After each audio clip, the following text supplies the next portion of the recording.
Hello dear student, welcome. तो जैसे property Indian accounting standard 16 का मैंने अलग अलग टॉपिक कर दिया था। अभी लेक्चर 3 इसमें बताता हूँ तुमको। अभी आपको क्या दिया रहेगा, इसमें क्या करना मालूम है? ट्रीटमेंट बताना है इंडियन अकाउंटिंग स्टैंडर्ड 16 के हिसाब से। तो बिल्डिंग का कॉस्ट 4 लाख दिया है और वो 50 साल तक चलेगा, ऐसा बोला। स्ट्रेट लाइन मेथड है और कोई रेसिडुअल वैल्यू नहीं है, भंगार स्क्रैप नहीं है। फिर बाद में बिगिनिंग ईयर 2 में उसकी वैल्यू 4,60,000 हो गई। तो क्या ट्रीटमेंट होगा, राइट? तो सबसे पहले अपन क्या करेंगे मालूम है क्या? डेप्रिसिएशन निकालने का। सबसे पहले क्या निकालने का? डेप्रिसिएशन निकालने का। तो पहले बिल्डिंग का कॉस्ट कितना था? 4 लाख। इसको बुक वैल्यू भी बोलते हैं। तो ये 4 लाख वैल्यू लिखने का, ठीक है। और कितना साल चला? 50 साल, राइट। क्योंकि जो 4 लाख था वो कितना साल चला? 50। तो पहले डेप्रिसिएशन निकालो फर्स्ट ईयर का। तो 4 लाख को 50 से डिवाइड करेंगे ना, तब तुमको डेप्रिसिएशन मिलेगा फर्स्ट ईयर का। तो ये 8,000 आ जाएगा, राइट। ये पहले निकाल के रखो। तो जैसे फर्स्ट ईयर का डेप्रिसिएशन निकाला, वैसे सेकंड ईयर का निकाल देने का। तो सेकंड ईयर का वैल्यू दिया है, देखो ना। At the beginning of year 2 कितनी वैल्यू थी? 4,60,000। तो सेकंड ईयर में वैल्यू 4,60,000 हो गई। अभी 4,60,000 पे निकालेंगे। अभी 50 नहीं लिखेंगे क्योंकि सेकंड ईयर में एक साल खत्म हो गया ना। तो अभी 49 से डिवाइड करने का। तो 49 से डिवाइड कर लेके तो 9388 आ जाएगा, 9388। तो ये फर्स्ट ईयर का डेप्रिसिएशन में 50 लेने का, सेकेंड ईयर के डेप्रिसिएशन में 49 लेने का। एक सम तुमको मैं भी प्रैक्टिस के लिए भी दूंगा, बोर्ड का पेपर भी दे दूंगा, टेंशन नहीं लेना है। अभी ये लाइन मेन था, transfer from revolution surplus to return earning. तो कितना हम लोग अमाउंट ट्रांसफ़र करेंगे रिटर्न अर्निंग में? तो फर्स्ट ईयर में हमेशा नील रहेगा क्योंकि फर्स्ट ईयर में कुछ ट्रांसफ़र नहीं करते।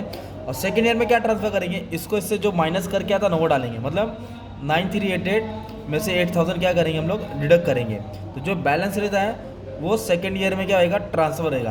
किधर? रिटर्न अर्निंग में, क्योंकि वैल्यू बढ़ती है ना एसेट्स की, लैंड एंड बिल्डिंग की वैल्यू बढ़ गई। फर्स्ट में नील रखने का, सेकेंड में इसको इससे माइनस करने का, राइट। फिर उसके बाद हम लोग बुक वैल्यू निकालेंगे, राइट। बुक वैल्यू, तो बुक वैल्यू का मतलब होता है कॉस्ट और डेप्रिसिएशन माइनस करेंगे। तो इधर दिया है कॉस्ट। तो बिल्डिंग की कॉस्ट कितनी थी? 4 लाख थी।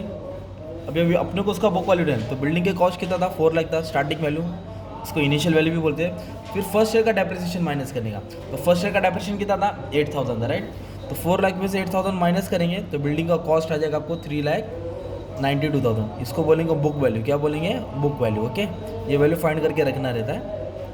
फिर क्या बोला? Revolution surplus at the beginning, कितना एक्स्ट्रा बचा वो बताने का। कितना एक्स्ट्रा बचा एट द बिगनिंग वो अपने को फाइंड करना है, राइट। तो कैसे मिलेगा ये?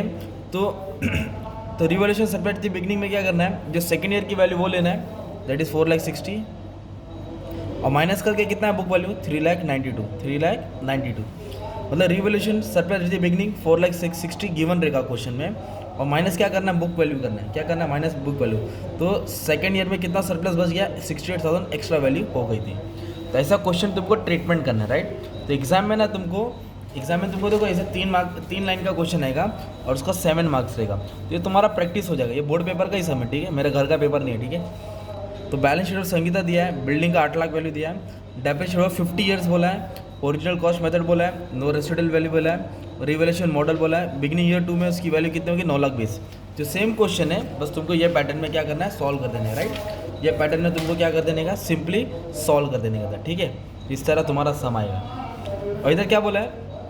अगर और एक क्वेश्चन देखेंगे, एक एसेट था उसकी वैल्यू 3 लाख थी और उसकी री वैल्यू मतलब चेंज हो गई, वैल्यू 3,30,000 बढ़ गई और उसका बेचा 3,75,000 का। मतलब 3,75,000 का बेचा और उसकी वैल्यू 3,30,000 थी। तो फायदा कितना का? 45,000। वो प्रॉफिट लॉस में ट्रांसफर कर देने का, ऐसा रहता है। तो ये हम लोग क्या कर रहे हैं? Indian accounting standard property plant equipment, इस तरह तुमको टाइप का सम्स आएंगे, तुमको एडजस्ट करना रहेगा, डेप्रिसिएशन को शो करना रहेगा, कितना ट्रांसफर हुआ वो बताना रहेगा, एसेट्स की वैल्यू निकाल के कितना डेप्रिसिएशन को घटाना रहेगा। तो इसका स्क्रीनशॉट लेके रख लो, एकदम मस्त में तुम्हारा अच्छे से प्रैक्टिस हो जाएगा, ठीक है। Thank you very much and all the best for exam.